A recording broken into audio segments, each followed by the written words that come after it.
Doutora Luciane Huck, afirma-se que os custos dos processos judicial ele não é apenas financeiro. Quais outros custos são estes? Pois bem, é muito importante a gente ter isso sempre em perspectiva, né?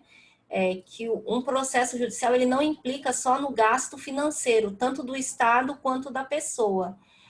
O uso predatório do sistema de justiça também causa muitos custos sociais.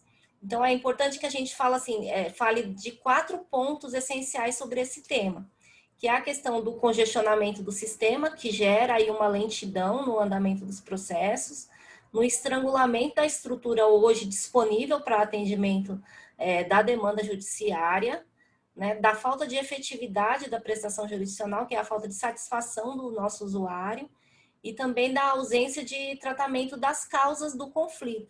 Então, a gente está tratando só a camada superficial do conflito e não está adentrando aí sobre o que realmente dá origem a essas discussões.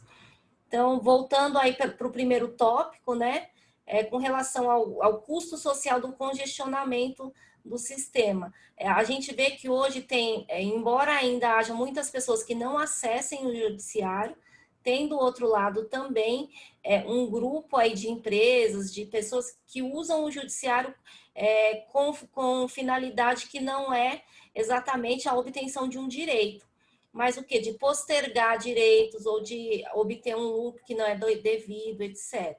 Então, isso gera um congestionamento do nosso sistema e o sistema passa a responder com mais lentidão aos processos judiciais. Então, a gente tem muito comum a reclamação do nosso usuário hoje, que o processo demora muito tempo, então que a resposta do judiciário demora muito tempo.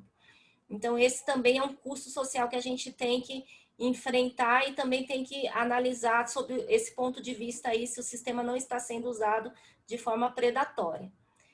Outro ponto importante é o estrangulamento da estrutura existente.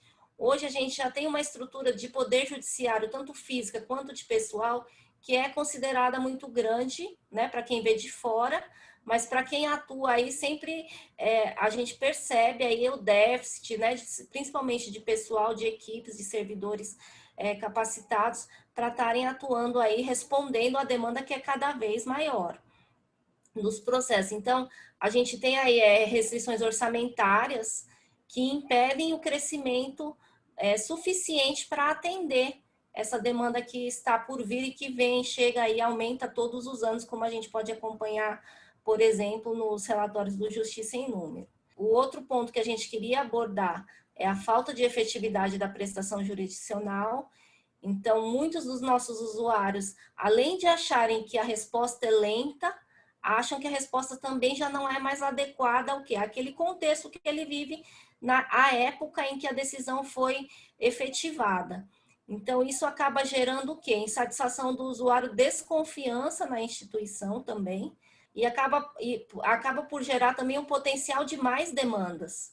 Então, se a minha resposta foi muito atrasada, pode ser que naquele momento já tenha surgido um novo problema que eu vou ter que novamente ali, como Poder Judiciário, atuar mediante um processo judicial.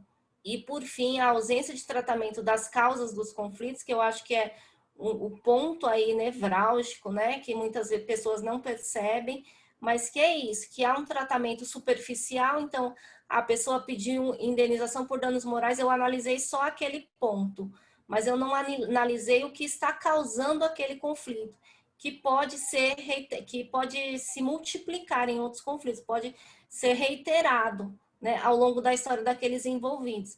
Então, nas causas de família, isso é muito comum, e a gente vê bastante, assim, a gente resolveu ali o ponto que o ex-casal discutia sobre alimentos, mas depois eles vão discutir sobre guarda, sobre visita, sobre abandono afetivo, alienação parental.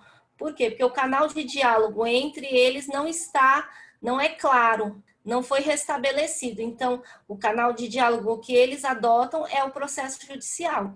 Então, o que também não é, além de não ser saudável para as partes envolvidas, também gera transtorno para o próprio sistema de justiça e para a própria gestão processual, trazendo aí uma avalanche de processos que poderiam ser resolvidos pelas próprias partes sem necessidade de judicialização.